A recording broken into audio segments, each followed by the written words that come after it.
Hallelujah, praise the Lord. நான் நினைக்கிறேன் இனிமேல் ஆசீர்வாதம் பேசுறத விட இந்த மாதிரி எச்சரிப்பின் செய்தி நல்லாவே பேசலாம் போல இருக்கு. ஏன் தெரியுமா?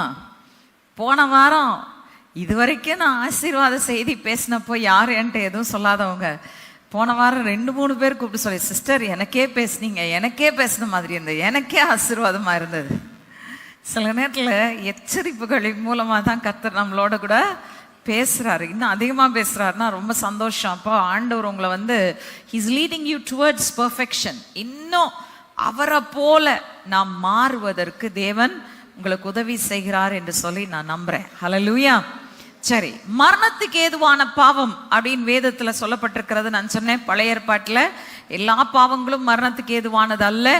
சிலது வெறும் தண்டனையை கொடுத்துட்டு அதை சரி செய்ய மட்டும் ஆண்டவர் மோசேயின் மூலமா கட்டளை கொடுத்தாரு. ஆனா சில சின்ஸ் ஸ்பெசிபிக்கா ஆண்டவர் சொல்றாரு, இது மரணத்திற்கு நேரே நடத்தும். புதிய ஏற்பாட்டுக்கு வரும்போது பாவத்தை, மரணத்தை, பாதாளத்தை இயேசு கிறிஸ்து சிலுவையில ஜெயித்து உயிரோடு கூட எழுந்துட்டார். இனிமேல அந்த கட்டுகள்லாம் எங்களுக்கு இல்லை என்று சொல்லுகிற கிறிஸ்தவர்கள் வேதம் தெளிவாக நமக்கு சொல்லுகிறது, மீண்டும் மீண்டும் துணிகரமாய் எதிலிருந்து விடுவிக்கப்பட்டோமோ அதையே திரும்ப செய்வோமானால் அது மரணத்துக்கு நேராக நடத்தும். மேபி யாரும் உங்களை கல்லெறிந்து கொல்ல போறதில்லை, அல்லது உங்களுக்கு உடனே மரணம் வர போறதில்லை. ஆனால் ஆவிக்குரிய மரணம் நிச்சயமாய் நேரிடும். அந்த ஆவிக்குரிய மரணம் வந்துருச்சுன்னா யோவான் சொல்றாரு, நீ எல்லாவற்றிலும் வாழ்ந்து சுகமாயிருன்னு சொல்லும்போது என்ன சொல்றாரு, உன் ஆத்மா வாழ்கிறது போலதான் நீ வாழ முடியும். அப்போ என்னுடைய ஆத்மாவில் ஆவிக்குரிய மரணம் கிரியை செய்ய ஆரம்பிச்சிருச்சுன்னு வச்சுக்கோங்க, நான் என்ன செய்ய முடியாது. என் வாழ்க்கையில் எவ்வளவுதான் ஆண்டவர் எனக்கு வாக்குத்தத்தம் கொடுத்தாலும் எல்லாம் என்கிட்ட இருந்தாலும் நான் அவருக்குள்ள செழித்திருக்க முடியாது என்பதுதான் நாம் பார்க்கிறது. ஸோ போன வாரம் நான் விக்கிரக ஆராதனை குறித்து பேசினேன். எப்படி மனிதர்களுக்கு முக்கியத்துவம் கொடுக்கும் பொழுது, ஈவன் ஊழியக்காரராக இருக்கட்டும், அடையாளம் நடக்கட்டும், அற்புதம் நடக்கட்டும், எதுவாக இருக்கட்டும், அவர்களுக்கு தேவனிலும் அதிகமாய் நாம் முக்கியத்துவம் கொடுக்கும் பொழுது அவர்கள் நமக்கு விக்கிரகமாக மாறுகிறார்கள் என்பதை குறித்தெல்லாம் நம்ம போன வாரம் நம்ம பார்த்தோம். சரி, இன்னைக்கு நம்ம இன்னொரு காரியத்தை பார்க்க போகிறோம். இரண்டாவதாக நாம் பார்க்க போகிறது தேவனை தூஷித்தல் என்று சொல்லி நாம் பார்க்கிறோம். வாசிக்கலாம், யாத்ராகமத்தின் புஸ்தகம் 20ஆம் அதிகாரம் 7ஆம் வசனம். யாத்ராகமம் 27, Exodus chapter 20 verse 7. உன் தேவனாகிய கர்த்தருடைய நாமத்தை வீணிலே வழங்காதிருப்பாயாக. கர்த்தர் தம்முடைய நாமத்தை வீணிலே வழங்குகிறவனை தண்டியாமல் விடார். ஓகே, கர்த்தருடைய நாமத்தை வீணிலே வழங்காதிருப்பாயாக. Don't take the name of the Lord your God in vain. இதை வாசித்த உடனே நம்ம யோசிக்கிறோம், இயேசுவின் நாமத்தை சொல்லி நம்ம சத்தியம் பண்றது, இயேசுவின் நாமத்தினால நாங்கள் பேசுறோம். அதை பத்தியே இல்லை. இங்க இருக்கிற காரியம் என்னன்னா, ஆண்டவர் சொல்றாரு, டோன்ட் பிளாஸ்பீம் மை நேம். என் பேரை யூஸ் பண்ணி எனக்கு அவதூறை ஏற்படுத்தும் விதமாக ஜனங்கள் அதை பார்க்கும் பொழுது என்ன இந்த தேவனை பத்தி நல்லது பேசுறதுக்கு இல்லை, கெட்டதான் பேச முடியுது அப்படின்னு சொல்ற ஒரு நிலைமை வரக்கூடாதுன்றதான் ஆண்டவர் இங்கே சொல்றார். ஸோ இது 10 கட்டளைகள்ல 3ஆவது கட்டளை தேவன் மோசேயின் மூலமா கொடுத்தாரு. அந்த இடத்துல அவர் சொல்றாரு, அவனை என்ன செய்வேன், வீணிலே வழங்குகிறவனை தண்டியாமல் விடார் அப்படின்னு தான் சொல்லப்பட்டிருந்தது. ஆனால் இதே லேவியராகமம் 24:16 நீங்க போகும்போது அதே கட்டளைகளை திரும்ப மோசே சொல்றாரு. காரணம் என்ன? உபாகமத்துல சொல்லும் போது இருந்த சந்ததி லேவியராகமத்துக்கு நம்ம வரும்போது அந்த தேசத்தை சுதந்திரிக்கிற சந்ததி அங்க திரும்பவும் எல்லாத்தையும் கற்றுக்கொள்ள வேண்டியது இருந்தது. ஸோ இது திரும்பவும் சொல்லப்பட்டிருக்கிறதை நாம் பார்க்கணும். வாசிக்கலாம், லேவியராகமம் 24:16. கர்த்தருடைய நாமத்தை நிந்திக்கிறவன் கொலை செய்யப்பட வேண்டும்.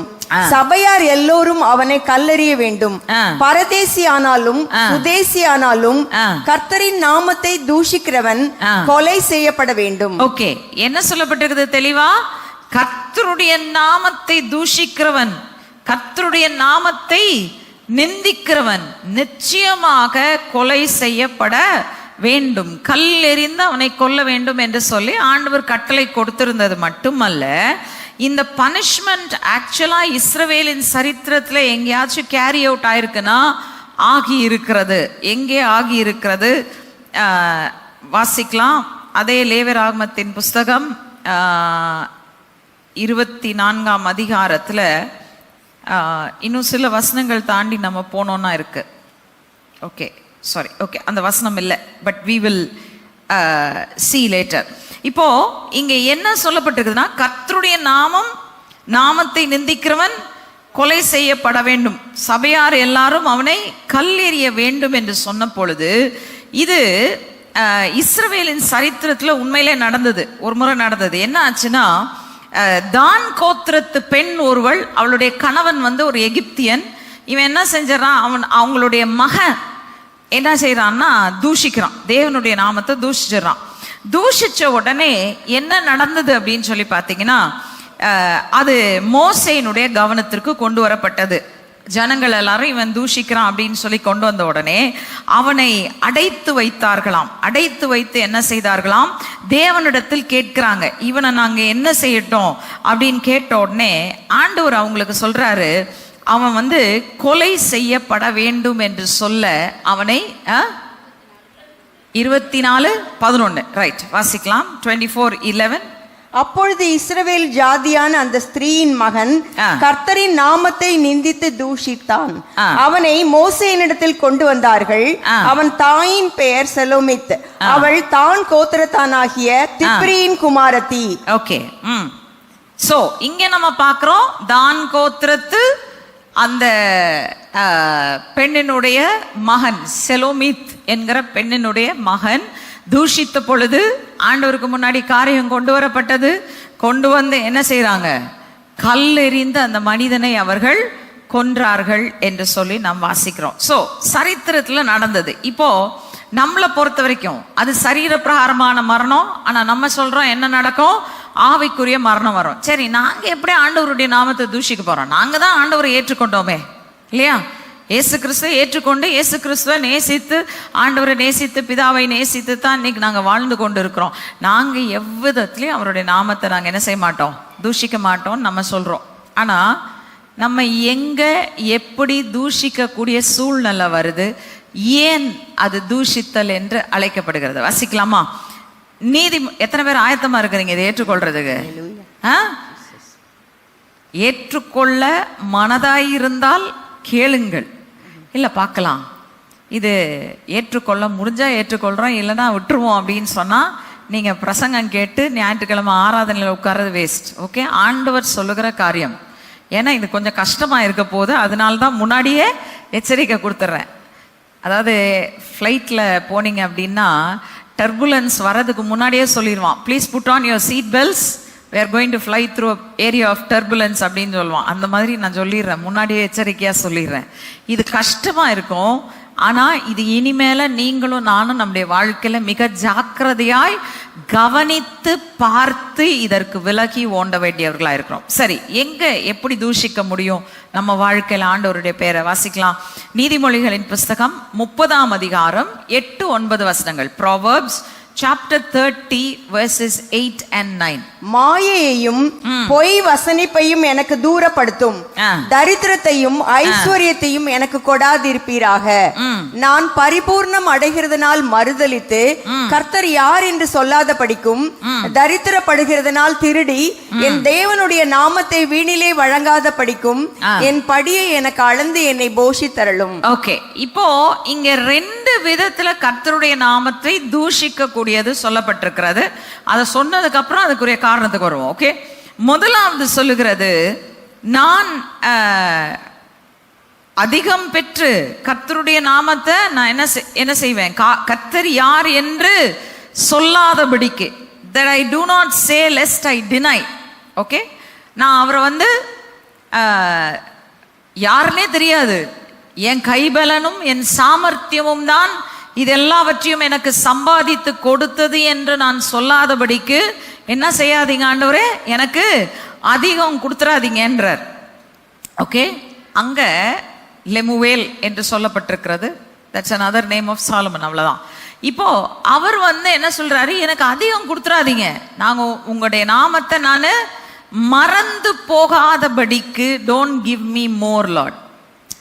நல்லா கவனிங்க, முதலாவது எப்படி நம்ம தூஷிக்க முடியும், வாயின் வார்த்தைகளினாலே. ஓகே, அவர் யாருன்னே தெரியாது. நான் தான் இதெல்லாத்தையும் செஞ்சேன், நான் தான் இதெல்லாத்தையும் சம்பாதிச்சேன், என் ஐஸ்வர்யம், என் திறமை, என் தாளந்து, என் ஞானம், என் குடும்ப பின்னணி, அதனால்தான் இன்னைக்கு நான் ஐஸ்வர்யவானா இருக்கிறேன். சில நேரத்துல கர்த்தர்ட்ட ஆசீர்வாதத்தை பெற்றுக்கொண்டு ஆசீர்வாதத்தை பெறதுக்கு உளுந்து கடந்து முகம் குப்புற விழுந்து கடந்து அவர்கிட்ட அழுது புலம்பி, ஆண்டவரே என்னை ஆசீர்வதியும், நீர் ஆசீர்வதித்தால் ஒழிய உம்மை போக விடேன்னு சொல்லி ஆசீர்வாதத்தை கர்த்தர்ட்ட வாங்கிட்டு சில நேரத்துல என்ன சொல்றோம், எல்லாம் வந்ததுக்கு அப்புறம் நான் ஞானமா செயல்பட்டேன், அதனால்தான் எனக்கு வந்துச்சு. சில நேரத்தில் சொல்றோம், நான் கஷ்டப்பட்டேன், ராப்பகலா உழைச்சேன், என்னுடைய கண்ணீரை நான் சிந்தி இந்த காரியத்தெல்லாத்தையும் செஞ்சு இவ்வளோ தூரத்துக்கு கொண்டாந்துருக்கேன். அது உங்க வாழ்க்கையின் காரியமா இருக்கலாம், ஊழியமா இருக்கலாம், எது வேணாலும் இருக்கலாம். In everything the glory belongs to God. Hallelujah, right? அதை நம்ம தொடவே கூடாது. தொட்டுட்டோம்னா என்ன செய்யறோம், நம்ம ஆண்டவருடைய நாமத்தை நாம் வீணிலே வழங்குகிறோம், தூஷிக்கிறோம் அப்படின்னு அர்த்தம், ரைட்? ரெண்டாவது அங்க சொல்றாரு, லெஸ்ட் ஐ ஸ்டீல், நான் குறைவாய் பெறுகிறதுனாலே நான் திருடிட்டேன்னா ஆண்டவரே உங்களுடைய நாமம் தூஷிக்கப்பட்டுரும். ஸோ என்ன செஞ்சிருங்க, எனக்கு போதுமானதை தேவைப்படுகிறதை அன்றைக்கு எனக்கு தேவைப்படுறதை கொடுத்துருங்க ஆண்டவரேன்றார். அப்போ ரெண்டாவது விதம் எப்படி, வாயின் வார்த்தைகளினாலே அல்ல, செய்கிற செயலினாலே கர்த்தருடைய நாமம் தூஷிக்கப்படுகிறது. எத்தனை பேர் புரியுது நான் சொல்ற காரியம், ரைட்? ரெண்டு விதமா we can blaspheme the name of God, we can bring dishonor to God's name. எப்படி? ஒன்னே என் வாயின் வார்த்தையினால, ஆண்டவர் எனக்கு எல்லாம் செய்திருக்க, நான் என்ன செய்கிறேன், ஆண்டவரே இதெல்லாம் நான் தான், என் ஐஸ்வர்யம், என் சாமர்த்தியம், என் பலன், என் புத்தி தான் இதெல்லாம் எனக்கு பெற்று தந்ததுன்னு சொல்றதுனால அவரை நான் தூஷிக்கலாம். அல்லது இன்னொரு பக்கம் நான் செய்யற செயல்னால. இப்போ நல்லா கவனிங்க, இது ரெண்டுமே தேவனுடைய நாமத்தை தூஷிக்கும். சரி, ஏன் திருடுகிறது தேவனுடைய நாமத்தை தூஷிக்கிற மாதிரி மாறிடுது? நம்ம ஏற்கனவே போன வாரமே சொன்னேன், நான் திருடுனா அதுக்கு திரும்ப தான் கொடுக்கணும்னு சொல்லியிருக்கிறாரே தவிர அது மரணத்துக்கு ஏதுவான பாவம் கிடையாதுன்னு போன வாரம் சொன்னேன். ஆனா எங்கேயோ இது என்ன செய்யுது, நம்மை மரணத்துக்கு ஏதுவாக அதை கிரியை செய்ய ஆரம்பிச்சிருச்சு. அப்படின்னா முடிஞ்சு போச்சு நம்ம கதை. எங்க கிரியை செய்யுது அப்படின்னு சொல்லி பார்த்தீங்கன்னா, ஏன் ஒரு மனுஷன் திருடுவான்னு யோசிச்சு பாருங்க. இங்க அவர் என்ன சொல்றாரு, எனக்கு அதிகம் கொடுத்துறாதீங்க, அதிகம் கொடுத்தீங்கன்னா உங்களை மறந்துடுவேன், குறைவா கொடுத்தீங்கன்னா நான் திருடிட போறேன். அப்ப என்ன அர்த்தம்? ஏன் ஒரு மனுஷன் திருட போறான்? அவனுக்கு குறைவு இருக்கு. இந்த குறைவை நிறைவாக்க தேவனுடைய வல்லமை போதாது என்று அவன் நினைக்கணும், அல்லது இந்த குறைவை நிறைவாக்க தேவனுடைய வல்லமை என் பேரில் செயல்படாது என்ற அவ்விசுவாசம் அவனுக்குள்ள இருந்தால்தான் அவன் என்ன செய்வான், கை நீட்டி திருடுவான். வழங்குதா உங்களுக்கு? அப்போ நம்ம செயல்கள் எங்க இருந்து வருதுன்னா அவ்விசுவாசத்துல இருந்து வருது. அப்ப அந்த அவ்விசுவாசமும் தேவனுக்கு என்ன செய்யுது, துர்க்கீர்த்தியை, அவருடைய நாமத்தை அது தூஷிக்கிற ஒரு செயலா மாறிடுது. எத்தனை பேருக்கு புரியுது? சரியா? இப்ப நீங்க கர்த்தருக்குள்ள புதிதாய் பிறந்த ஒரு குழந்தையா இருக்கிறீங்க. இப்போதான் ஆண்டவர் யார் என்று அறிந்திருக்கிறீர்கள். ஒரு வருஷம், 2 வருஷம், 3 வருஷம், 4 வருஷம், நீங்க அந்த நேரத்துல உங்களுக்குள்ள அவிசுவாசம் இருக்கிறது தப்பே கிடையாது. ஆனா நம்ம யாரை பத்தி பேசிட்டு இருக்கோம்னா, நல்லா கவனிங்க, பல பல பல அற்புதங்களை வாழ்க்கையிலே கண்டிருக்கிறீர்கள். எத்தனை பேர் ஆண்டவருடைய அற்புதங்களை ருசி பார்த்துருக்கிறீங்க, அனுபவிச்சிருக்கிறீங்கல்ல? அனுபவிச்சு அனுபவிச்சு அனுபவிச்சு ஆண்டவர் செய்ததை எல்லாத்தையும் பார்த்தோம். இன்னமும் அவ்விசுவாசம் உங்களுக்குள்ள இருந்தால் நீங்கள் யாரா இருக்கிறீர்கள்? யாரா இருக்கிறீர்கள்? உங்களுடைய செயல்களினாலே தேவனுடைய நாமத்தை தூஷிக்கக்கூடியவர்களா இருக்கிறீர்கள். நீங்க திருடணும்னு அவசியம் இல்லை. உங்களுடைய actions speak louder then your words, இல்லையா? நம்ம சொல்லுவோம், நம்முடைய செயல்கள் தான் என்ன செய்யுது, நம்ம பேசுற வார்த்தையை விட அதிகமா கிரியை செய்கிறது. இன்னைக்கு காலைல நான் சொன்னேன், சபையில நாங்க பாட்டு பாடிட்டு இருந்தோம். அப்போ நான் ஷேடோ ஆஃப் ஹிஸ் விங்ஸ்ல பாடிட்டு இருக்கும் போது நான் சொன்னேன், சித்துனாவும் போனதால கவலை இல்லை, ரகபோத் இது ஏசேக்கு போனதுனால கவலை இல்லை, சித்தனாவும் போனதுனால கவலை இல்லைன்னு பாட்டு பாடிட்டு இருந்தோம். அப்போ நான் சொன்னேன், சில நேரத்தில் ஆண்டவர் அந்த ஏசேக்கையும் சித்தனாவையும் நம்மளை விட்டு புடுங்காட்டி நம்ம என்ன செய்ய மாட்டோம், ரெஹபோத்தை தேட மாட்டோம். கரெக்டா? அந்த சித்னாவும் ஏசேக்கும் இருக்கிற வரைக்கும் சிலர் வந்து சாட்டிஸ்ஃபைடா, போதும் ஆண்டவர், இங்கே தான் துறவுல தண்ணீர் இருக்கு, எனக்கு சாப்பிட்றதுக்கு ஆகாரம் இருக்கு, போதும் அப்படின்னு இருந்துருவோம். ஆனால் ஆண்டவர் என்ன செய்கிறாரு, சில நேரத்தில் இழக்க செய்யறதுக்கு காரணம் என்னன்னா, அப்போதான் எனக்கு வந்து அடுத்த ரெஹபோத்தை நான் தேடுவேன்றதுக்காக ஆண்டவர் செய்கிறார். அப்போ நான் சொன்னேன், பாடும்போது சொல்லுங்க, சித்னாவும் போனதால கவலையே இல்லை, ஏசேக்கு போனதுனால கவலையே இல்லை. நம்ம மக்கள் ரொம்ப பவ்யமாக அப்படியே பக்தியாக கண்ணை மூடிட்டு பாடிட்டு இருந்தாங்க. நான் சொன்னேன், எனக்கு புரியுது என்ன பண்ணிட்டு இருக்கீங்கன்னு. என்னன்னா, சிஸ்டர் முகத்தை பார்க்குறாங்க, அதனால வேற வழி இல்லை, பாடி ஆகணும். ஆனால் உள்ளுக்குள்ள உண்மையிலே பாடுறதுக்கு பயமா இருக்கு. ஏசேக்கு போயிடுச்சுன்னா நான் என்ன பண்ணுவேன், சித்துனா போயிட்டா என்ன பண்ணுவேன். அதனால ஒழுங்கு மரியாதையாக பக்கத்தில் இருக்கவங்கள பார்த்து பாடுங்க, நீங்க அறிக்கை செய்யணும்னு சொல்லி சொன்ன. சம்டைம்ஸ் அவர் ஆக்ஷன்ஸ், நம்ம செய்யற செயலே நம்மளை காட்டி கொடுத்துருது.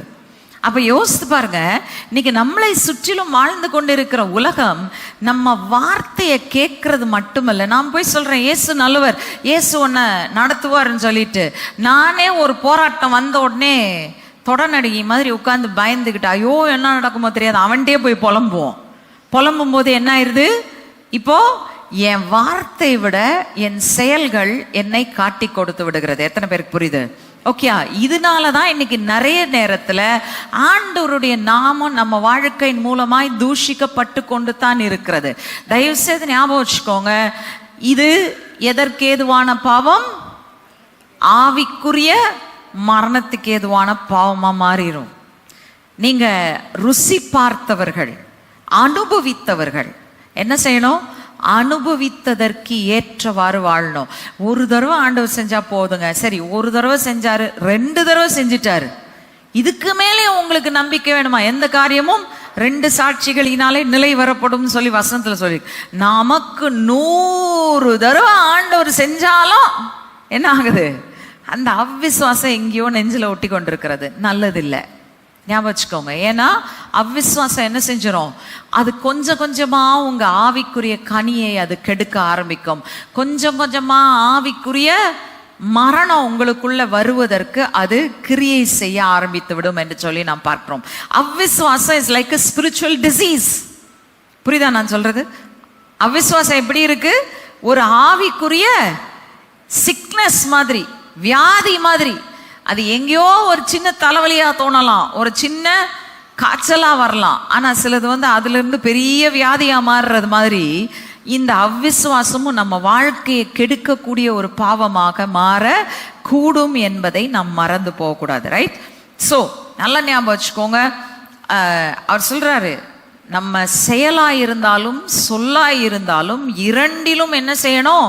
நாங்க சுமக்கிற நாமத்திற்கு ஏதுவாக வாழணும். அந்த நாமத்தை எதுலையும் நாங்க என்ன செஞ்சிடக்கூடாது, அதற்கு தூஷித்தலை அல்லது மனுஷர் பார்த்து அதை அவதூறா பேசுற ஒரு நிலைமையை நாங்க ஏற்படுத்திட கூடாது என்று சொல்லி அவர் சொல்லுகிறார். சரி, இதுக்கு தான் இயேசு கிறிஸ்து சொல்லி தராரு. என்ன சொல்லி தராரு? என்ன ஜெபம் பண்ணுங்க? அன்றன்றுள்ள அப்பத்தை எங்களுக்கு தாங்க ஆண்டவரே. அன்னன்னைக்கு எங்களுக்கு இருக்கிற தேவைகள் இருந்தா போதும். விளங்குதா? ஆண்டவர் நீங்க ஜெபம் பண்ணி இன்னும் பெரிய பேங்க் பேலன்ஸ் உங்களுக்கு வரல, இன்னும் சொத்து நிறைய வரல, சுகம் நிறைய வரலன்னா ஒன்று மட்டும் ஞாபகம் வச்சுக்கோங்க, ஆண்டவர் உங்களை பாதுகாத்துட்டு இருக்கிறாரு. ஏன்? நிறைய வந்துருச்சுன்னா சில நேரத்தில் என்ன ஆயிரும் நமக்கு, பத்தியா நான் ரொம்ப நல்லவன் வல்லவன், ஆண்டவருக்கு பிரியமாய் நடந்துட்டேன், அது கூட சொல்லக்கூடாது. ஆண்டவருக்கு பிரியமா நடக்கிறது உங்க கடமை. அது வந்து தேவன் உங்களை ஆசீர்வதிக்கிறதுக்கான ரீசன் கிடையாது. விளங்குதா? அவர் சகலவற்றையும் தன் குமாரன் மூலமாய் இலவசமாய் கொடுத்து விட்டார். நீங்க நல்லதா நடக்கிறதுக்கு காரணம் என்னன்னா, யூ வாண்ட் த பிளெஸிங், அவ்வளவுதான். திறவுகோல் அதான்னா அப்படிதான் நடந்து ஆகணும். விளங்குதா? ஸோ எதுலையுமே நம்ம ஆண்டவருக்கு வர வேண்டிய மகிமையை நம்ம எடுத்துக்கொள்ள கூடாது என்று சொல்லி நாம் பார்க்கிறோம். ரைட்? இப்போ இதுல ரொம்ப தெளிவா இங்க சொல்லப்பட்டிருக்கிற விஷயத்த நான் ஃபோக்கஸ் பண்ண விரும்புகிறேன். ஏன்னா இன்னைக்கு வந்து நம்ம நிறைய உபதேசங்கள் கேட்குறோம். ஆண்டவர் என்னைய செழிக்க பண்ணுகிறது, செழிப்பு உபதேசம் சொல்லி நிறைய வந்துட்டு இருக்கு. So let us focus on this teaching. அது என்ன சொல்லுது? ஆண்டவரே, நைதர் பாவர்ட்டி நார் ரிச்சஸ், எனக்கு இந்த எக்ஸ்ட்ரீமும் வேண்டாம் அந்த எக்ஸ்ட்ரீமும் வேண்டாம். ஏன் ஐஸ்வர்யம் வேணான்னு சொல்றாரு? நமக்கு அதாவது ஆண்டவர் வந்து உன்னை ஏழையா தான் வச்சிருப்பேன், தரித்திரனா தான் வச்சிருப்பேன்னு ஆண்டவர் சொல்லவே சொல்லல. ரைட்? நம்ம ஏன் இந்த தப்பான எண்ணம் கொள்றோம் அப்படின்னா 1 தீமோத்தேயு 6:6 எழுதப்பட்டிருக்கிற வசனத்தின் நிமித்தமாக 6:6 6:10 நம்ம வாசிக்க போகிறோம். 1 Timothy chapter 6 verses 6 and 10. 1 தீமோத்தேயு 6ஆம் அதிகாரம் 6ஆம் வசனமும் 10ஆம் வசனமும் ரெண்டையும் வாசிக்கலாம். போதும் என்கிற மனதுடனே கூடிய தேவ பக்தியே மிகுந்த ஆதாயம். பண ஆசை எல்லா தீமைக்கும் வேறாய் இருக்கிறது.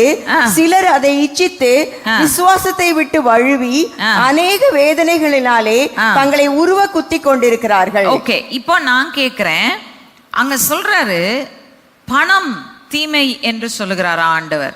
Does God say that money is evil? பணம் ஈவல்னு அவர் சொல்லல. பணம் எல்லாத்துக்கும் உதவும்னு அவரே தான் சொல்லி இருக்கிறார் இல்லையா? பண ஆசை தான் அங்க பிரச்சனை. பண ஆசை ஏன் பிரச்சனை அப்படின்றதுக்கு வர்றதுக்கு முன்னாடி இன்னொரு வசனத்தை சொல்லிடுறேன், so that clear ஆயிருவோம் மைண்ட்ல. இதை 2 கொரிந்தியர் 8:9 தயவுசெய்து வாசிங்க. 2 கொரிந்தியர் புஸ்தகம் 8ஆம் அதிகாரம் 9ஆம் வசனம். 2 Corinthians chapter 8 and verse 9. நம்முடைய கர்த்தராகிய இயேசு கிறிஸ்துவின் கிருபையை அறிந்திருக்கிறீர்களே, அவர் ஐஸ்வர்யம் உள்ளவராய் இருந்தும் நீங்கள் அவருடைய தரித்திரத்தினாலே ஐஸ்வர்யவான்களாகும்படிக்கு உங்கள் நிமித்தம் தரித்திரர் ஆனாரே. ஓகே, என்ன சொல்லுது வசனம்? அவர் ஐஸ்வர்யம் உள்ளவராய் இருந்தார். ஐஸ்வர்யம் உள்ளவராய் இருந்தவர் என்ன செஞ்சிட்டாராம்? தரித்திரரானார். எங்கே தரித்திரரானார்? கல்வாரி சிலுவையில தரித்திரரானார். உபாகமம் 28:48 சொல்லுகிறது, பசி, தாகம், நிர்வாணம், சகலமும் குறைப்படுதல், இதுதான் தரித்திரம், பூர்ண தரித்திரம் சொல்லுது. இந்த 4ஐயும் இயேசு கிறிஸ்து சிலுவையில அனுபவிச்சாரு. எதுக்காக அனுபவிச்சாரு? அவருடைய தரித்திரத்தினாலே நீங்களும் நானும் பசி இல்லாமல், தாகம் இல்லாமல், நிர்வாணம் இல்லாமல், எதுவும் குறைவுபடாமல் வாழ வேண்டும் என்பதற்காக. கரெக்டா? இப்ப தரித்திரம் என்றால் என்ன? 4 வார்த்தை. என்ன வார்த்தை? பசி, தாகம், நிர்வாணம், சகலமும் குறைபடுதல். அப்ப ஆண்டவர் எனக்காக மரித்தார் அப்படின்னா எதுக்காக மரித்தாரு? தரித்திரத்திலிருந்து என்னை விடுதலை ஆக்குறதுக்கு. பசி இல்ல, தாகம் இல்ல, நிர்வாணம் இல்ல, குறைவு இல்லைன்ற நிலைமை எனக்கு கொண்டு வரதுக்கு தான் அவர் மரித்தார்.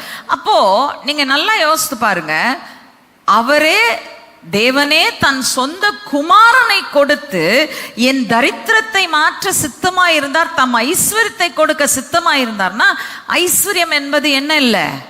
அது பாவமும் இல்லை, அது தவறான ஒன்றும் இல்லை. ஆனால் ஐஸ்வர்யத்தின் மயக்கம், பண ஆசை வார்த்தையை நல்லா நம்ம கவனிக்கணும். நல்லா கவனிங்க, என்ன சொல்லுது? ஐஸ்வர்யத்தின் மயக்கம், பண ஆசை, இவைகள் தான் பிரச்சனையா இருக்கிறது. ஏன் பிரச்சனையா இருக்குது? தேவனுக்கும் மேலாக ஏதாகிலும் ஒன்றை நாம் நேசிக்கும் பொழுது, when we love something more than we love God, then we are showing the world that இவரை நான் நம்பல, அதனால நான் என்ன செஞ்சிடறேன், இன்னொன்னு எனக்கு ஊன்றுகோலா முக்கியமா வச்சுக்கிறேன். இன்னொன்னு சொல்ல போனா, ஆக்சுவலி சொல்ல போனா, அதன் மேல ஆசை அதிகம் வைக்கும் போது என்ன ஆயிருது? அது விக்கிரகமா மாறிடுது. ஸோ விக்கிரகமா மாறிட்டா இப்ப என்ன ஆயிடுச்சு? என் வாழ்க்கையில ஒரு மரணத்துக்கு ஏதுவான பாவம் வந்துருச்சா? கரெக்டா? ரைட்? புரிஞ்சுக்கிட்டீங்களா? எத்தனை பேர் அண்டர்ஸ்டாண்ட் பண்ணிக்கிட்டீங்க இது வரைக்கும்? ரைட்? அப்போ என்னதான் சொல்ல வர்றாரு ஆண்டவர்? ஐஸ்வர்யவான் ஆக்கத்தான் வந்தாருன்னு சொல்றாரு. ரைட்? ஐஸ்வர்யம் என்பது அக்கார்டிங் டு காட் ஸ்டாண்டர்ட்ஸ். ஏன்னா பிலிப்பியர் 4:19 என்ன சொல்லுகிறார்? என் தேவன் தம்முடைய ஐஸ்வர்யத்தின்படி டிரான்ஸ்லேட் பண்ணியிருக்காங்க. ஆக்சுவலி அதனுடைய சரியான மொழிபெயர்ப்பு என்னன்னா, தம்முடைய மகிமையின் ஐஸ்வர்யத்தின்படி உங்கள் குறைவுகளை எல்லாம் நிறைவாக்குவார். He will fulfill all your needs according to his riches and glory. Glorious riches, அந்த மகிமையின் தளத்தின் ஐஸ்வர்யம். ஹல்லேலூயா! எத்தனை பேர் என்னோட இருக்கிறீங்க? நமக்கு சொல்லப்பட்டிருக்கிற ஐஸ்வர்யத்தின் தளம் உலகத்தின் தளம் கிடையாது. ஆமேன் சொல்ல ஒருத்தருமே இல்லையே. ஏன்னா எல்லாத்துக்கும் இன்னமும் உலகத்தின் தளத்தின் ஐஸ்வர்யம் தான் வேணும். தயவு செய்து இது பின்னாடி ஓடாதீங்க. ஏன் தெரியுமா? அவர் பின்னாடி ஓடினா எல்லாம் உங்க பின்னாடி ஓடி வரும். ஹல்லேலூயா! அவர் பின்னாடி ஓடிட்டா இந்த உலகத்தின் தேவைகள், ஐஸ்வர்யங்கள், செல்வங்கள் எல்லாம் உங்களை தேடி ஓடி வரும். நீங்க அதை தேடி போக தேவையில்ல. புரியுதா? நல்லா கவனிங்க. இங்க என்ன சொல்றாரு அப்படின்னா, the problem is that we often want riches according to worldly standards. ஐஸ்வர்யத்தையும் அந்த பணத்தையும் நம்ம என்ன செய்யறோம்? உலகத்தலத்தின்படி நம்ம தேடுறோம். ஆனா காட் ஸ்டாண்டர்ட்ஸ் படி நம்ம பார்க்கறது இல்லை. மனுஷ ஸ்டாண்டர்ட்ஸ் படி ஒருத்தன் ஐஸ்வர்யவான்னா அவனுக்கு என்ன இருக்கணுங்க? என்ன இருக்கணும்? அவனுக்கு ஒரு வீடு இருக்கணும், அவனுக்கு ஒரு கார் இருக்கணும். ஒரு கார் இல்லை, ஒரு 2-3 இருக்கணும். இன்னைக்கெல்லாம் அந்த கார் வந்து ஒரு பேசிக் நெசசிட்டி ஆயிடுச்சு நிறைய பேருக்கு. 2 வீலரை விட கார் தான் ஜாஸ்தி ஓடுது ரோட்ல. கரெக்டா? நல்லா கவனிங்க. ஒரு வீடு, ஒரு சில கார்கள், ரொம்ப முக்கியமா பேங்க் பேலன்ஸ் பெருசா இருக்கணும். பேங்க் பேலன்ஸ் பெருசா இல்லைன்னா அவனுக்கு வீடு இருந்தாலும் கார் இருந்தாலும் வெட்டி பந்தா இது சும்மா வாங்கி வச்சிருக்கான், அவன்கிட்ட கையில காசே கிடையாது அப்படின்னு நம்மள என்ன செஞ்சிருவாங்க? ஒன்றும் இல்லைன்னு சொல்லிடுவாங்க. கரெக்டா? இது வந்து வேர்ல்ட்லி ஸ்டாண்டர்ட்ஸ். பட் தேவனுடைய ஸ்டாண்டர்ட் படி பார்த்தா ஐஸ்வர்யவான் யார்? வாசிக்கலாம். நீதிமொழிகளின் புஸ்தகம் 11ஆம் அதிகாரம் 24-25. Proverbs chapter 11 verses 24 and 25. வாரி இறைத்தும் விருத்தி அடைவாரும் உண்டு, அதிகமாய் பிசினித்தனம் பண்ணியும் வறுமை அடைவாரும் உண்டு. உதார குணமுள்ள ஆத்துமா செழிக்கும். எவன் தண்ணீர் பாய்ச்சுகிறானோ அவனுக்கு தண்ணீர் பாய்ச்சப்படும். அல்லேலூயா. தேவனுடைய ஸ்டாண்டர்ட் என்ன? சேர்த்து வைக்கிறது இல்ல. தேவனுடைய ஸ்டாண்டர்ட், தேவனுடைய ஸ்டாண்டர்ட் என்னது? தூக்கி வாரி ஏற கொடுத்துக்கிட்டே இரு, கவலைப்படாத. ஐயோ கொடுத்தா போயிருமே ஆண்டவரே, கொடுத்தா என்கிட்ட இருக்காதே ஆண்டவரே. நீ கொடுக்க நீ என் மேல நம்பிக்கை வச்சிருந்தா கொடுன்றார் ஆண்டவர். எத்தனை பேருக்கு புரிஞ்சிருச்சு? லைட் அடிச்சிருச்சா? நீங்க தேவனை நம்பினீங்கன்னா தான் மற்றவங்களுக்கு கொடுக்க முடியும். புரியுதா?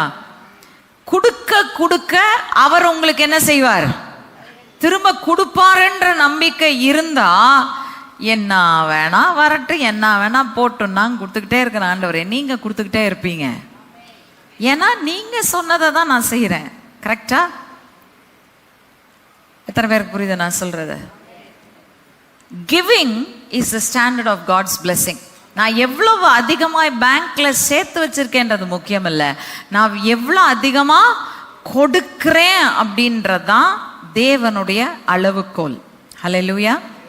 ஞாபகம் இருக்கா அந்த விதவை ஐஸ்வர்யவான் கதை? அவன் வந்து 2 பணத்தை உள்ள போட்டுட்டு போனான். மற்றவெல்லாம் மூட்டையா தூக்கி கொண்டாந்து எல்லாரும் பார்க்குற மாதிரி தடன்னு உள்ள கொட்டுறான். அப்போ எல்லாரும் பார்த்துட்டு இருக்காங்க, இவங்கெல்லாம் இவ்வளோ கொடுக்குறாங்களே ஆண்டவருக்கு. ஆனா இயேசு கிறிஸ்து அங்க உட்காந்து சொல்றாரு, இவன் எல்லார காட்டிலும் அவ தான் அதிகமாக கொடுத்தா. என்ன ஆண்டவரே, 2 காசு தானே உள்ள போட்டா, தனக்கு உண்டாயிருந்த எல்லாவற்றையும் அவள் கொடுத்தாள்.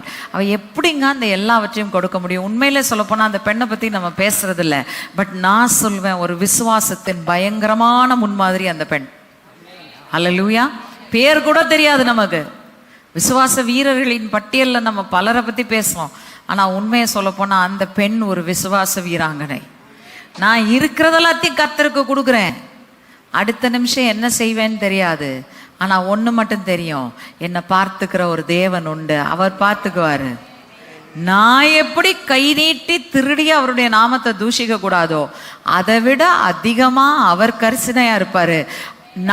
என் பிள்ளைக்கு நான் தேவையை சந்திக்காம, என் பிள்ளை பட்டினியா கிடந்துருச்சு, என் பிள்ளை தாகமா கிடந்துருச்சு, என் பிள்ளை நிர்வாணமா கிடந்துருச்சு, என் பிள்ளை குறைப்பட்டு போயிடுச்சுன்னா உலகம் பார்த்து யாரை தூஷிக்கும்? என்னத்தான் தூஷிக்கும்னு அவர் உங்களை விட அக்கறை ஜாஸ்தி உள்ளவராக இருப்பார். அல்லேலூயா. எத்தனை பேர் புரிந்து கொண்டீங்க? ரைட்? Understand this. இதுதான் நம்ம we must live by God ஸ்டாண்டர்ட்ஸுங்க. இன்னைக்கு உலக பிரகாரமான ஸ்டாண்டர்ட்ல நீங்க வேணா வாழலாம், ஆனா உலக பிரகாரமான ஸ்டாண்டர்ட்ல வாழ்றதுல நீங்க விருத்தி அடையவே மாட்டீங்க. ஆனா நீங்க தேவனுடைய ஸ்டாண்டர்ட்ஸ் படி வாழ்ந்து பாருங்க, நிச்சயமா ஆண்டவர் உங்களை விருத்தி அடைய செய்வார். ஹல்லேலூயா. ரைட்? ஓகே. அடுத்தது நல்லா ஞாபகம் வச்சுக்கோங்க, நம்முடைய வேர்ட்ஸ்லையும் ஆக்ஷன்ஸ்லையும் பண ஆசை இருக்கிற இடத்துல, நம்ம ஐஸ்வர்யத்தின் மயக்கத்தை கொண்டிருக்கிற இடத்துல தேவனுடைய நாமத்தை நம்ம தூஷிக்கிறோம். What does it mean? I love money I love something more then I love God. அதுதான் அர்த்தம். அப்ப தேவனை தான் நம்ம என்ன செய்யணும்? அதிகமா நேசிக்கணும். அவருக்கு தான் முதலிடம் கொடுக்க வேண்டும். இன்னைக்கு நான் ஒரு காரியம் சொல்றேன், உங்களுக்கு கஷ்டமா இருக்கலாம், ஆனா இதுதான் உண்மை. என்னைக்கு ஊழியங்கள்ல கிறிஸ்துவை மையமாக வைக்க ஆரம்பிக்கிறார்களோ அன்னைக்கு தான் உண்மையான வளர்ச்சியும் எழுப்புதலும் கிறிஸ்தவ சபையில வரும். இன்னைக்கு என்ன தெரியுமா பிரச்சனை? கிறிஸ்துவை மையமாக வைக்காமல் ஜனங்களை ஆசீர்வாதத்துக்குள்ள கொண்டாடணுன்ற கருத்து மையமாய் வந்துருச்சு. நான் சொல்றது ரைட்டா தப்பா? சொல்லுங்க பாப்போம். நான் செய்யறதுல என்ன செய்யணும்? ஜனங்க ஆசீர்வதிக்கப்படணும். பிசாசு லைட்டா மாத்தி விட்டுறாங்க ஃபோக்கஸ. லைட்டா மாத்தி விட்டுட்டான்னா என்ன ஆயிரும்னா, என்ன ஆயிடுச்சு?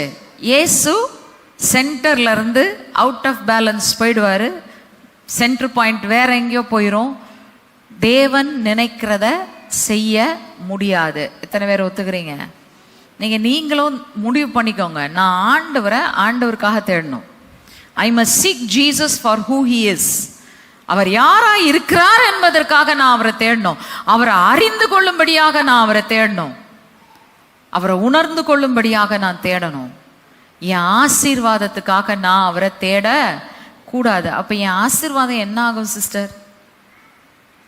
ராஜா கதை ஞாபகம் வச்சுக்கோங்க. நீங்க பேங்க்ல இருந்து டெல்லர் உங்களுக்கு கொடுக்குற பணத்தை வாங்குறதுக்கு விருப்பப்படுறீங்களா, இல்ல பேங்க்குக்கே சொந்தக்காரரா மாற விரும்புறீங்களா? சாய்ஸ் உங்களுடையதுங்க. ஆண்டவர் கொடுக்குற ஆசீர்வாதத்தை தேடினீங்கன்னா எப்படி இருக்கு தெரியுமா? நீங்க போய் பேங்க் கவுண்டர்ல நின்று செக்கை கொடுத்து கொஞ்சம் கொடுப்பா அப்படின்னு வாங்கிட்டு வர மாதிரி இருக்கு. ஆனா ஆண்டவரே அது வேணாம்ப்பா, நீங்க மட்டும் போதும்னு சொன்னீங்கன்னா அவருக்குரியதெல்லாம் உங்களுடையதாய் மாறுகிறது. ஹல்லேலூயா. எத்தனை பேர் புரிந்து கொண்டீங்க? ஹல்லேலூயா. சோ பண ஆசை தான் தீமைக்கு வேறாயிருக்கிறது. ஐஸ்வர்யத்தின் மயக்கம் தான் தீமைக்கு வேறாயிருக்கிறது. ஐஸ்வர்யமும் பணமும் தீமை அல்ல, ஆனா அதை தேடாதீங்க. அவ்வளவுதான், சிம்பிள், ஒரே வார்த்தை. அதை தேடாதீங்க. யாரை தேடுங்க? அதை கொடுக்க வல்லமையுள்ளவராய் இருக்கிற பிதாவை தேடுங்க. அவரை நீங்க தேடினீங்கன்னா இவைகள் எல்லாம் கூட கொடுக்கப்படும். ஹல்லேலூயா. ரைட். இப்போ அடுத்தது, ரைட், இது கிளியர் ஆயிட்டோமா? நம்ம வார்த்தையிலும் செயலிலும் கர்த்தரை நாம் தூஷிக்க முடியும். எப்போ? அவர் மேல விசுவாசம் இல்லாமல் நாம் நடந்து கொள்ளும் போது. முக்கியமா அதுல நமக்கு எல்லாருக்கும் பேசிக் நீடா இருக்கிறது பணம். அந்த பணத்துல நம்ம பணத்தை முக்கியத்துவப்படுத்திட்டா somewhere our actions are going to blaspheme God. தேவனுடைய நாமத்தை தூஷிக்கிற செயல்களா நம்ம செயல்கள் மாறிச்சுன்னா ஆட்டோமேட்டிக்கா ஆவிக்குரிய மரணம் எங்கேயோ என் வாழ்க்கைக்குள்ள வர ஆரம்பித்து விடும் என்று சொல்லி நாம் பார்க்கணும். சரி, அடுத்த காரியம், நாம் அநேக நேரத்துல தற்காலத்து கிறிஸ்தவ சமுதாயத்துல இன்ஃபேக்ட் கவனிக்காதன்னு சொல்லக்கூடாது, இதை மீறி தான் இன்னைக்கு அதிகமா செயல்பட்டு கொண்டிருக்கிறோம். என்ன வாசிக்கலாம்? யாக்கோபு 3ஆம் அதிகாரம் 8-9 வசனங்கள். James chapter 3 verses 8 and 9. நாவை அடக்க ஒரு மனுஷனாலும் கூடாது, அது அடங்காத பொல்லாங்குள்ளதும் சாவுக்கு ஏதுவான விஷம் நிறைந்ததுமாய் இருக்கிறது. அதனாலே நாம் பிதாவாகிய தேவனை துதிக்கிறோம். தேவனுடைய சாயலின்படி உண்டாக்கப்பட்ட மனுஷரை அதனாலேயே சபிக்கிறோம். ஓகே, என்ன சொல்லப்பட்டிருக்குது? என்ன செய்யறோம்ங்க? என்னங்க செய்யறோம்ங்க? சொல்லுங்கங்க. இந்த வாயினால வாய் கிழிய ஆண்டவரை துதிக்கலாம். ரைட்? நான் ஐ can be the best worship leader, I can be the best singer. இல்லை, தேவையில்ல. வர்ஷிப் லீடர் சிங்கர் தான் இல்லை.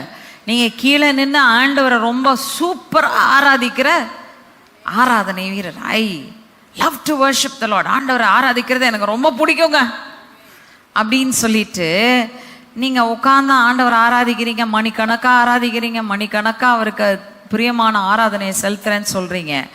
ஆனா அந்த வாயை திறந்து என்னைக்கு இன்னொரு மனுஷனை நீங்க தூஷிக்கிறீங்களோ, சபிக்கிறீங்களோ, அவன் மேல கோபமான வார்த்தையை பேசுறீங்களோ, என்ன பாவத்திற்கு நீங்க ஆளாயிட்டீங்க? தேவனை தூஷிக்கிற பாவத்துக்கு நீங்கள் ஆளாகி விட்டீர்கள். ஒத்துக்க முடியுதா? இல்லை தப்பா தோணுதா நான் சொல்றது? நான் தப்பா சொல்றேனா? மௌனம் சம்மதங்க. அப்படின்னா நான் தப்பா சொல்றேன்னு அர்த்தம். எத்தனை பேர் ஒத்துக்க முடியுது? கஷ்டமா இருக்குல்ல, கொஞ்சம் அப்படியே டைஜஸ்ட் பண்ண கஷ்டமா இருக்கு. ஆனா டைஜஸ்ட் பண்ணிட்டீங்கன்னா கையை உயர்த்தி சொல்லுங்க, எத்தனை பேர் சொல்றீங்க இது உண்மை? நான் என் வாயினால ஆண்டவரை துதிக்கிற துதியை அப்படியே சும்மா வானத்தை புழக்கிற மாதிரி ஏறெடுத்துட்டு I can be perfect in my praise, I can be beautiful in praising God. ஆனா அதே நேரத்துல என் ஆட்டிடியூட், மனநிலை சரியில்லைன்னா நான் அந்த தேவனுடைய சாயலா சிருஷ்டிக்கப்பட்ட ஒரு மனுஷனை தூஷிச்சிட்டேன்னா ஆண்டவர் என்ன சொல்றாரு? முடிஞ்சு போச்சு. யாரை தூஷிச்சுட்ட? என்னையே தூஷிச்சுட்ட. அதான் ஆண்டவர் சொல்ல வர்றது.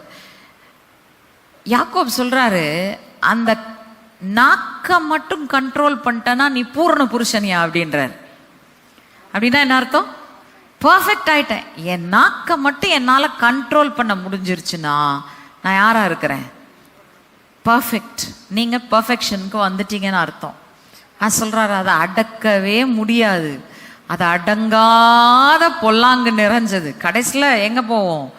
அது அடக்கப்படலைன்னா நெருப்புக்குத்தான் போகும். தயவுசெய்து ஞாபகம் வச்சுக்கோங்க, பரிசுத்த ஆவியின் அபிஷேகத்தை பெற்றிருக்கிற நீங்கள் அந்நிய பாஷையில பேசினா மட்டும் போதாது, அந்த நாவுனால ஆண்டவரை துதிக்கிற துதியை ஏறெடுத்தா போதாது, இந்த நாவுனால இன்னொரு மனுஷனை தூஷிக்காம உங்க நாவை காத்துக்கொள்ளுங்க. ஏன் தெரியுமா? அபிஷேகம் பண்ணப்பட்ட நாவு. வசனம் சொல்லுது, ஆசாரியனுடைய உதடுகள் அறிவை காக்கும். ஜனங்கள் அவனுடைய உதடுகளின் மேல் என்ன தேடுவாங்க? ஞானத்தை தேடுவார்களாம். ஞானமா பேசுறானா அப்படின்னு தேடுவாங்களாம். அதான் நான் திரும்ப திரும்ப சொல்றேன், நம்ம வார்த்தையிலையும் ஜாக்கிரதையா இருக்கணும், செயல்லையும் ஜாக்கிரதையா இருக்கணும். ஏன்னா சில நேரத்துல நம்ம செயல்கள் கூட இன்னொருத்தரை ஹர்ட் பண்ற மாதிரி, தூஷிக்கிற மாதிரி இருந்தால் அதுவும் தேவனுக்கு விரோதமான கிரியை தான். Please remember, being a Christian, ஒரு கிறிஸ்தவராய் இருப்பது என்பது என் வார்த்தைகளினாலே அல்ல, என் வாழ்க்கையினாலே ஆகிற ஒரு காரியம். ஹல்லேலூயா. வெறும் வார்த்தையினாலே அல்ல, வாழ்க்கையினால் உண்டான காரியம். அந்த வாழ்க்கை அப்படின்னு சொல்லும்போது, how to I treat other people, மற்றவர்களை நான் எப்படி நடத்துறேன்? அவங்கள தூஷிக்கிறேன்னா, தூஷிச்சேன்னா மரண தண்டனைக்கு பாத்திரவானாய் மாறிடுறேன். இப்போ தேவனை தூஷிச்சு ஒரு மனுஷன் மரண தண்டனை வாங்கினதை பார்த்தோம். இதே மனுஷனை தூஷிச்சு எவனாச்சும் மரண தண்டனை வாங்கினானான்னு பார்ப்போம். 2 சாமுவேல் புஸ்தகம் 16ஆம் அதிகாரம் 5ஆம் வசனம். 2 Samuel chapter 16 verse 5. தாவீது ராஜா பஹ்ரீம் மட்டும் வந்தபோது, இதோ சவுல் வீட்டு வம்சத்தானாய் இருக்கிற கேராவின் குமாரனாகிய சீமேயி என்னும் பேருள்ள ஒரு மனுஷன் அங்கே இருந்து புறப்பட்டு தூஷித்து கொண்டே நடந்து வந்து. யார தூஷிச்சுட்டு வரான்? தேவனை தூஷிக்கல, தாவீதை தூஷிச்சு வரான். எதுக்கு தூஷிக்கிறான் தெரியுமா? இதனால புரிஞ்சுக்கோங்க, உங்களையும் நிறைய பேர் இந்த மாதிரி தூஷிப்பாங்க.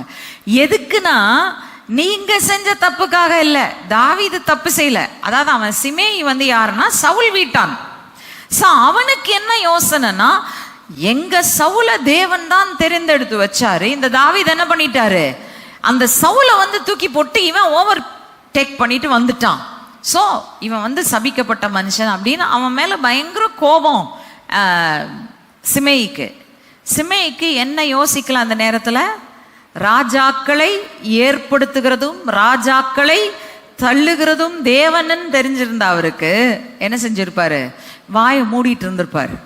தேவன் தான் ஒரு மனுஷனை சிங்காசனத்துல ஏற்றுகிறவரும் அங்கிருந்து இறக்குகிறவரும் அவர்தான் சகலவற்றையும் செய்கிறவர் அப்படின்னு புரிந்திருந்தால் என்ன செஞ்சிருப்பான்? வாயை மூடிட்டு பேசாம இருந்திருப்பான். அந்த விசுவாசம் இல்ல. இப்போ புரியுதா? எத்தனை பேருக்கு புரியுது? தேவனுடைய செயல்களை குறித்த ஞானம் இல்லாமல் இருப்பது, நம்ம சொந்த அறிவினாலே தேவனை நம்ம ஜட்ஜ் பண்ண ட்ரை பண்றதான் பல நேரத்தில் நம்ம என்னவா மாறுது? தேவனுக்கு விரோதமாய் நாம் பேசுவதற்கும் செயல்படுவதற்கும் காரணமாக மாறுகிறது. ஹல்லேலூயா. புரிஞ்சுக்கிட்டீங்களா? 100% ட்ரஸ்ட் இன் காட். 100% தேவன் மேல நம்ம நம்பிக்கை இருக்கணும். அவர் என்ன சொன்னாலும் சரி, அவர் சரியா தான் சொல்லுவார். அவர் என்ன செஞ்சாலும் சரி, சரியா தான் செய்வார். நான் அவரை நம்பி இருக்கேன். நான் என் கையை எதுக்கும் நீட்ட மாட்டேன், என் வாயை எதுக்கும் திறக்க மாட்டேன். நான் அவருடைய துதியை மட்டும் சொல்வேன்.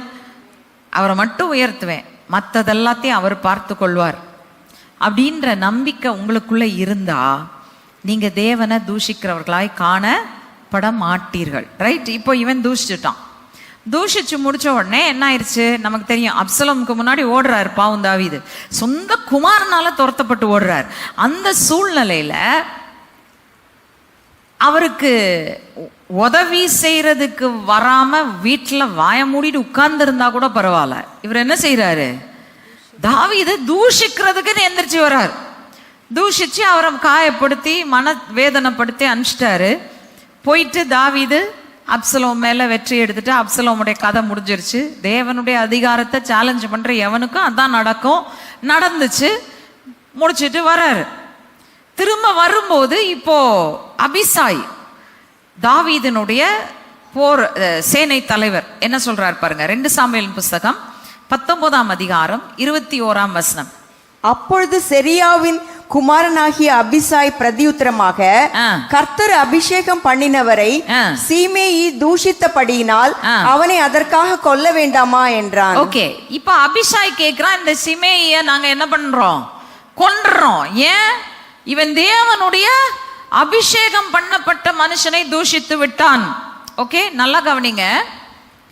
அந்த காலத்துல அது ராஜா, ரைட்? அபிஷேகம் பண்ணப்பட்டவர் யாரு? ஆசாரியன், ராஜா. இவங்க 2 பேரும் தான் இஸ்ரவேல்ல தேவனால் அபிஷேகம் பண்ணப்பட்டு தலைமைத்துவத்தில் வைக்கப்பட்டிருக்காங்க. இன்னைக்கும் அபிஷேகம் பெற்ற எந்த ஒரு நபரையும் நீங்க தூஷித்தீங்கன்னா, தேவனுடைய ஆவியானவர் முத்திரித்திருக்கிற எந்த மனுஷனையும் நீங்க தூஷிச்சீங்கன்னா, வெறும் ஊழியக்காரங்க மட்டும் இல்லைங்க. இது நிறைய பேர் என்ன சொல்லுவாங்க, ஊழியக்காரனை தூஷிக்க கூடாது, ஊழியக்காரர்களை தூஷிக்க கூடாது. ஊழியக்காரர்களையும் தூஷிக்காதீங்க, அதே நேரத்தில் என்ன செய்யாதீங்க, உங்க பக்கத்துல உட்கார்ந்துருக்காங்கல்ல அபிஷேகம் பண்ணப்பட்ட ஒரு சகோதரன், ஒரு சகோதரி, சாதாரண விசுவாசி என்று நீங்கள் மனதில் நினைக்கிற அவர்களும் தேவனுடைய ஆவியின் முத்திரையை பெற்றவர்கள், அவர்களையும் தூஷிக்காதீங்க. எத்தனை பேருக்கு விளங்குது நான் சொல்ற காரியம்? You understand? தூஷிக்காதீங்க. காரணம் என்ன? உங்களுக்கு பிடிக்குதோ பிடிக்கலையோ விட்டுருங்க. நியாய தீர்ப்பு கர்த்தருடையதுங்க. நீங்க ஏன் தீர்மானத்தை சொல்றீங்க? நீங்க ஏன் முடிவுக்கு வரீங்க? நான் நிறைய பேர்கிட்ட சொல்லியிருக்கேன், don't speak negative words about others. காரணம் என்ன தெரியுமா? நம்ம அபிஷேகம் பண்ணப்பட்டவர்களா இருக்க, எனக்குள்ள அபிஷேகம் இருக்க, நான் ஒரு நெகட்டிவ் வேர்டை பேசினேன்னா குற்றம் சுமத்துக்கிறவன் என்ன செய்வான்? பரலோகத்துல போய், ஆண்டவரே பாருங்க, உங்க அபிஷேகம் கொடுத்தீங்கல்ல, உங்க அபிஷேகம் செயலாற்றுகிற வல்லமை தானே, என்ன சொல்லியிருக்கான், செயல்படுத்துங்கன்னுவான். புரியுதா? இல்லை நீங்க செயல்படுத்தலைன்னா கூட பரவாயில்ல, உங்களுக்கு உதவி செய்யறேன், நான் போய் செயல்படுத்துறேன். பிசாசு தான் உங்க வார்த்தையை எடுத்து செயல்படுத்துவான். இப்ப என்ன பண்ணிட்டோம்? நம்ம தேவனுடைய சாயலாய் சிருஷ்டிக்கப்பட்ட ஒருவரை நாம் தூஷிக்கிறது நிமித்தமாக என்ன ஆயிடுச்சு? தேவனையே தூஷித்த குற்றத்திற்கு சமமாய் ஒரு தவறை நாம் செய்து விட்டோம். எத்தனை பேர் புரியுது நான் சொல்ற காரியம்? ஆராய்ந்து பாருங்கங்க தயவுசெய்து. நம்ம ஆண்டவர் நம்மளை இன்னும் அவருடைய சாயலா மாற்றாரு. எத்தனை பேருக்கு சந்தோஷமா இருக்கு இந்த செய்தியை கேட்டு? உங்களுக்கு பெரிய ஆசீர்வாதம் வரலன்னு நீங்க நினைக்கிறீங்க, ஆனா உண்மையிலே இதை கேட்டு நீங்க அப்ளை பண்ணீங்கன்னா நீங்க அறியாத பல ஆசீர்வாதங்கள் உங்களை சேரும். ஹல்லேலூயா. It's a key to unlocking the blessings of God. ஜீவன் எவ்வளவு பேர் ஆசீர்வாதம் யோசித்து பாருங்க. அதுவே ஃபர்ஸ்ட் போதுமான பிளெஸிங் அதுவே. ஆனா அதோடு கூட தேவன் சொல்றாரு இன்னும் நிறைய வரும். ஹல்லேலூயா. ரைட்? இப்போ நல்லா கவனிங்க. அபிசாய் இத பெருமையில சொல்றாரு. தாவீது அவருக்கு சொந்தக்காரர் அதனால சொல்றாரு அப்படின்னு நினைச்சீங்கன்னா நோ. ஆக்சுவலி அபிசாய் சொல்லுகிறது தேவனுடைய வார்த்தையில இருக்கு. வாசிங்க யாத்ராகமம் 22ஆம் அதிகாரம் 28ஆம் வசனம். Exodus chapter 22 verse 28. நியாயாதிபதிகளை தூஷியாமலும் உன் ஜனத்தின் அதிபதியை சபியாமலும் இருப்பாயாக. ஓகே, என்ன சொல்லுது? நியாயாதிபதிகளை தூஷியாமலும் ஜனத்தின் அதிபதியை சபியாமலும் இருப்பாயாக. யாராச்சும் இங்கிலீஷ் பைபிள் வச்சிருக்கீங்களா? ஆங்கில வேதாகமம் வச்சிருக்கீங்களா? ஆங்கில வேதாகமத்துல என்ன சொல்லுது? வாசிங்க. You shall not revile God. நியாயாதிபதியின் தமிழ்ல மொழிபெயர்க்கப்பட்டிருக்கு பாத்தீங்களா? அது உண்மையில சொல்ல போனா அங்க சொல்லப்பட்டிருக்கிறது தேவன்.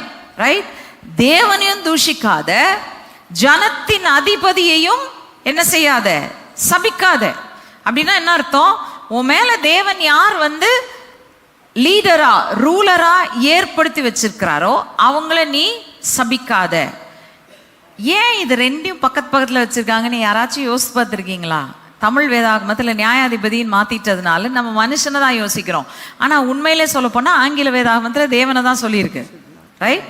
It speaks about God. Don't curse God, don't curse man. ஏன் ரெண்டையும் பக்கத்துல வச்சிருக்கிறாரு? இவரை சபிச்சாலும் ஒண்ணுதான், அவனை சபிச்சாலும் ஒண்ணுதான். புரிஞ்சுக்கிட்டீங்களா? ரைட்? சாபம் விடுறது, தூஷித்து பேசுறது, ஒருத்தரை பத்தி தவறான வார்த்தைகளை பேசுகிறது எப்பொழுதுமே தேவனுக்கு பிரியமில்லாத காரியம். மரண தண்டனைக்கு பாத்திரமாய் உங்களை நிலைநிறுத்தக்கூடிய ஒரு பாவமாக இருக்கும்னு வசனம் சொல்லு. சரி, வாசிங்க 1 ராஜாக்களின் புஸ்தகம் 2:8-9. இப்போ அபிசாய் கேட்ட உடனே தாவீது சொல்றாரு, வேணாம் வேணாம், இன்னைக்கு நான் வெற்றி பெற்று வந்திருக்கிறேன், என் வெற்றியில நான் அந்த ஒரு பழி வாங்குதலின் நோக்கி எனக்கு இருக்கக்கூடாது, அதனால வேண்டாம், அவனுக்கு நான் ஆணையிட்டு கொடுத்துட்றேன், என் கையினால நான் உன்னை என்ன செய்ய மாட்டேன், கொலை செய்ய மாட்டேன்னு சொன்ன தாவீது அதை கடைசி வரைக்கும் கடைபிடித்தார். ஆனால் என்ன சொல்லிட்டு மரித்தார்? தேவன் தாவீதோட இருக்கிறாரா இல்லையா? இருக்கிறார். தேவனுடைய அபிஷேகம் தாவீதுக்குள்ள இருக்கா இல்லையா? அவருடைய அபிஷேகத்தினால, அவருடைய ஆவியினால இஸ்ரவேலின் சங்கீதங்களை இன்பமாய் வசனித்தவர் அப்படின்னு சொல்லி தாவீது கடைசியில எழுதுறதை நம்ம பார்க்கிறோம். தேவனுடைய ஆவி தாவீதுக்குள்ள இருக்கிறாரு. இப்ப அந்த ஆவியானவர் தாவீதின் மூலமாய் கொடுக்கிற ஒரு கட்டளையை பாருங்க, வாசிங்க 1 ராஜாக்கள் 2:8-9. இது தாவீது தன் குமாரனாகிய சாலமோனுக்கு சொல்ற ஒரு வார்த்தை. வாசிக்கலாம். மேலும் பஹ்ரீம் ஊரானான பென்யமீனானாகிய கேராவின் மகன் சீமேயி உன்னிடத்தில் இருக்கிறான். நான் மக்னாயிமுக்கு போகிற நாளிலே அவன் என்னை கொடிய தூஷணமாய் தூஷித்தான். ஆனாலும் அவன் யோர்தானிலே எனக்கு எதிர்கொண்டு வந்தபடியினால் நான் உன்னை பட்டயத்தினால் கொன்று போடுவது இல்லை என்று கர்த்தர் மேல் அவனுக்கு ஆணையிட்டு கொடுத்தேன். ஆகிலும் நீ அவனை குற்றமற்றவன் என்று எண்ணாதே, நீ புத்திமான். அவனுடைய நரைமயிரை ரத்தத்துடன் பாதாளத்தில் இறங்க பண்ண நீ அவனுக்கு செய்ய வேண்டியதை அறிவாய் என்றான். அவர் நிறைவேற்றல மரண தண்டனைய, சாலமோன் நிறைவேற்றினார்னு வாசிக்கிறோம். அவன் எருசலேமை விட்டு வெளியில போறான். போன உடனே நான் சொன்னது உனக்கு தண்டனை சொல்லியிருக்கேன், வெளியில போனா கொல்லப்படுவாயின்னு சொல்லிட்டு கொண்டுருவோன்னு சொல்லிட்டு கொண்டுட்டாங்க. விளங்குதா? கடைசியில் அந்த மரண தண்டனை அவனை விடாம பின்தொடர்ந்து என்ன செய்தது? அவனை மரணத்துக்குள்ள ஆக்கினது. நல்லா ஞாபகம் வச்சுக்கோங்க. இன்னைக்கு நீங்களும் நானும் we must be careful. வாயின் வார்த்தைகளை மிக ஜாக்கிரதையாய் நாம் இருக்க வேண்டும். தேவன் அப்படிப்பட்ட ஆவியிலிருந்து தான் நம்மளை விடுதலையாக்கி அவருடைய பிள்ளைகளாய் மாற்றி வைத்திருக்கிறார். ஆனால் don't go back to the same old sin. புரியுதா? எதிலிருந்து விடுவிக்கப்பட்டிருக்கிறீங்களோ அதுக்கே திரும்பி போகாதீங்க. ஏன்னா போயிட்டீங்கன்னா அவரு என்ன சொல்றாரு யாக்கோபுனா, ரொம்ப தெளிவான ஒரு எச்சரிக்கை. வாசிங்களா, யாக்கோபு 3:10. துதித்தலும் சபித்தலும் ஒரே வாயிலிருந்து புறப்படுகிறது. என் சகோதரரே, இப்படி இருக்கலாகாது. துதித்தலும் சபித்தலும் ஒரே வாயிலிருந்து புறப்படலாகாது. தேவனை துதிக்கிறேன், தேவனை சபிக்கல, மனுஷனை நான் துதிக்கவும் இல்லை ஆனா சபிப்பேன் அப்படின்னா நியாயமா? இல்ல, எதுவுமே நியாயம் கிடையாது. ஆண்டவரை துதிச்சு மனுஷனை சபிக்காத, மனுஷனை துதிச்சு ஆண்டவரை சபிக்காத, ரெண்டையும் செய்யாதன்றதான் ஆண்டவர் இன்னைக்கு நம்ம கற்றுக் கொடுக்கிற பாடம். ஹல்லேலூயா. எத்தனை பேர் கற்றுக்கொண்டீங்க? Be careful about the words you speak over others. ஏன்னா நீங்க அபிஷேகம் பண்ணப்பட்டவர்கள். உங்களுக்குள் தேவனுடைய அபிஷேகம் நிலைத்திருக்கிறது. உங்களுடைய நாவு ஆசாரியனுடைய நாவு. தேவனை துதிக்கிறதுக்காக, அவரை ஆராதிக்கிறதுக்காக அவர் அபிஷேகத்தை ஊற்றி இருக்கிறார். அதை பயன்படுத்திட்டு இன்னொரு மனுஷனை நீங்க சபிச்சிட்டீங்கன்னா தேவனை சபிச்சதுக்கு சரியான ஒரு காரியத்தை நீங்க செய்றீங்கன்னு தான் அர்த்தம். ஓகே, சிம்பிளா சொல்ல போனா அவர் சொல்றாரு, வேற எப்படியோ அப்படிதான் கனி இருக்கும். நீ வாயை திறந்து இன்னொருத்தரை தூஷிச்சனா என்னதான் நன்மையானதை நீ பேசினாலும் கசப்பு உங்குள்ள இருக்குதுன்றத அது காட்டி கொடுத்துருது. ரைட்? சுகர் கோட்டட் பில் மாதிரி உள்ள இருக்கிற மருந்து கசப்பா இருக்கும், ஆனா மேல என்ன போட்டிருப்போம்? சக்கரை போட்டு புள்ள முழுங்கணுன்றதுக்காக வேண்டி போட்டு கொடுத்துருவோம். அந்த மாதிரி தான் your sin will find you out. உங்களுக்குள்ள இருக்கிற குறைவு உங்களை கண்டுபிடிச்சிரும். ஓகே, வாசிக்கலாம். 1 பேதுரு 3:10. ஏன் இதுல நான் ஜாக்கிரதையா இருக்கணும்? ஏன் என் நாக்க நான் ஜாக்கிரதையா நான் காத்துக்கொள்ளணும்? வாசிக்கலாம். ஜீவனை விரும்பி நல்ல நாட்களை காண வேண்டும் என்று இருக்கிறவன் பொல்லாப்புக்கு. ஒரு நிமிஷம். எத்தனை பேர் ஜீவனை விரும்புறீங்க? எத்தனை பேர் ஜீவனை விரும்புறீங்க? நல்ல நாட்களை என் வாழ்க்கையில காணணும். எத்தனை பேர் விரும்புறீங்களா? ஓகே, இப்ப என்ன சொல்லுது? வாசிக்கலாம். ஜீவனை விரும்பி நல்ல நாட்களை காண வேண்டும் என்று இருக்கிறவன் பொல்லாப்புக்கு தன் நாவையும் கபடத்துக்கு தன் உதடுகளையும் விலக்கி காத்து. ஓகே, என்ன செய்யணுமா? பொல்லாப்புக்கு தன் நாவையும் கபடத்துக்கு தன் உதடுகளையும். ஹல்லேலூயா. எவ்வளவு அதிகமா ஆண்டவர் தூஷித்தல்ல இருந்து நம்ம நாவை நம்மளை காக்கணும்னு சொல்லுவாரு. யோசிச்சு பாருங்க. பொல்லாப்பையே பேசாதன்றாரு. அப்ப தூஷிக்கிறது ஓகேயா? பொல்லாப்பு சொன்னீங்க ஆண்டவரே, தூஷணம் சொல்லல சொன்னாங்க. தூஷிச்சுக்கிறோம். பொல்லாப்பு பேச மாட்டோம், தூஷணம் பேசுவோம். நோ, பொல்லாப்புல இருந்து ஆரம்பிக்கிறது உச்சகட்டத்துக்கு வரும்போது தூஷணமாக மாறுகிறது. விளங்குதா? பொல்லாப்பையும் பேசாதீங்க, தூஷணத்தையும் பேசாதீங்க. ஜீவனை விரும்புறீங்களா? நீங்க நல்லா இருக்கணும்னு விரும்புறீங்களா? தேவனையும் சபிக்காதீர்கள், தேவனை தூஷிக்காதீர்கள். அவருடைய சாயலாக சிருஷ்டிக்கப்பட்டிருக்கிற மனுஷனையும் என்ன செஞ்சிடாதீங்க? தூஷிச்சிடாதீங்க. ஹல்லேலூயா. விளங்குதா? யாக்கோபு சொல்றாரு, தன் சாயலாக சிருஷ்டித்த மனிதனை தேவன் நமக்கு முன்பாக வைத்திருக்கிறார். அவனை சபிக்கிறதுல இருந்து நம்ம நாக்க நம்ம காத்துக்கலனா நம்ம ரொம்ப பக்திமான், சூப்பர் பக்திமான் யோசிக்கலாம். ஆனா என்னவா இருக்கிறது நம்முடைய வாழ்க்கை? வாசித்து முடிச்சலாம். யாக்கோபு 1:26, ஜேம்ஸ் 1:26. உங்களில் ஒருவன் தன் நாவை அடக்காமல் தன் இருதயத்தை வஞ்சித்து தன்னை தேவ பக்தி உள்ளவன் என்று எண்ணினால் அவனுடைய தேவ பக்தி வீணாயிருக்கும். அவன் தேவ பக்தி எப்படி இருக்கும்? வீணாயிருக்கும் என்று அவர் சொல்லுகிறார். ஹல்லேலூயா. So remember, நம்ம we are living in a state of deception. அப்படின்னா என் வாழ்க்கை உண்மையிலே நான் பெரிய தெய்வ பக்தி உள்ளவள் நினைச்சிட்டோம். நான் மற்றவர்களை குறித்து தூஷணமான வார்த்தைகளை, be careful about the words you speak. அதாவது நமக்கு மற்றவங்க மேல குறை இருக்கலாம், நமக்கு மற்றவங்க நம்மளை காயப்படுத்தி இருக்கிறத நம்ம பேசலாம், சொல்லலாம். ஆனா தூஷிக்காம மட்டும் காத்துக்கொள்ளுங்க. ஹல்லேலூயா. காரணம் என்ன? அவன் ஒரு நாள் ஆண்டவருடைய காலில் விழுந்து ஆண்டவரே என்னை மன்னிங்கன்னு கேட்டுட்டா அவன் மன்னிக்கப்பட்டுருவான். தூஷித்தது நிமித்தமாக நீங்க குற்றவாளியா மாறிடுவீங்க. விளங்குதா? எத்தனை பேருக்கு புரியுது? தயவு செய்து நாக்க காத்து கொள்ளுங்க, செயல்கள்ல ஜாக்கிரதையா இருங்க. கர்த்தர் மேல வைத்து I've given you 2 ways. நம்ம எப்படி 2 விதத்துல கர்த்தரை தூஷிக்கிற பாவத்திற்கு இன்னமும் ஆளாகிறோம். பண விஷயம் நான் ஏன் எடுத்தேன்னா, ரொம்ப எளிதாக இதுல தான் நம்ம என்ன செய்யறோம்?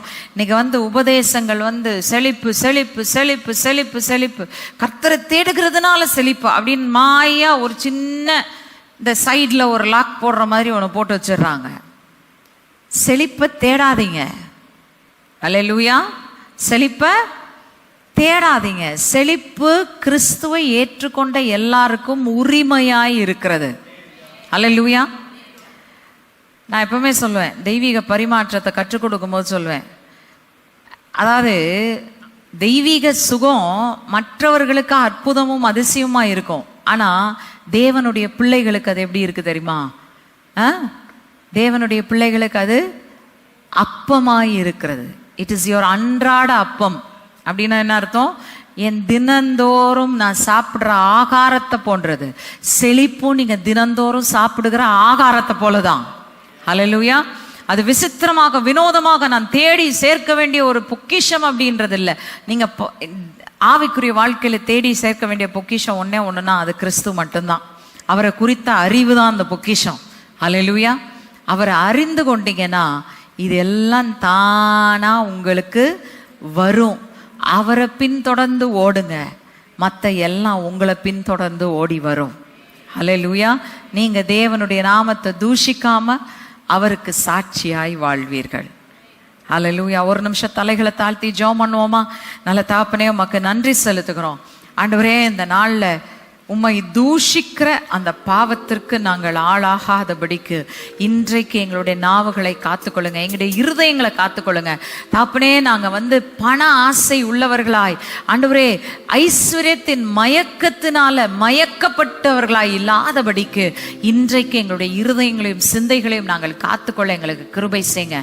அது போல உம்முடைய சாயலாக சிருஷ்டிக்கப்பட்டிருக்கிற மனிதர்களை நாங்கள் ஒருபோதும் தூஷிக்காதபடிக்கு ஆண்டவரே எங்களை காத்துக்கொள்ளுங்க. ஒருவேளை அப்படிப்பட்ட குற்றத்திற்கு நாங்கள் ஆண்டவரே உள்ளாகி இருப்போமானால் இன்றைக்கு இந்த பந்திக்கு நாங்க வர்றோம், இந்த பந்தியில அந்த பாவத்தை கழுவி சுத்திகரித்து எங்களை மன்னிச்சு ஆண்டவரே உமக்காக வாழ எங்களை மீண்டுமாய் எழுப்புவீராக.